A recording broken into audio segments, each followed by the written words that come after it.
ఇంతమంది విచ్చుకత్తులు పట్టుకు తిరుగుతుంటే ఎలా వెతకడం?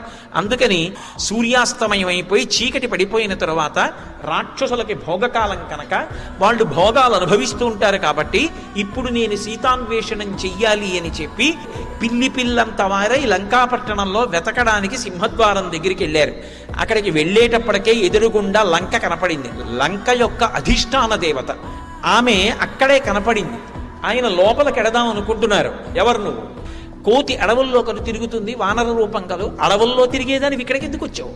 ప్రాణాలతో ఉండాలనుకుంటున్నావా? నిజం చెప్పు. ఓహో, వికృతమైనటువంటి కళ్ళున్నదానా, దారంలోనే కనపడ్డావా? నువ్వెవరు అని అడిగారు. నేనెవరని అడుగుతున్నావా? కోతి పిల్లవి ఎక్కడో వనములలో ఉండవలసిన దానివి. నేనెవరో తెలుసా?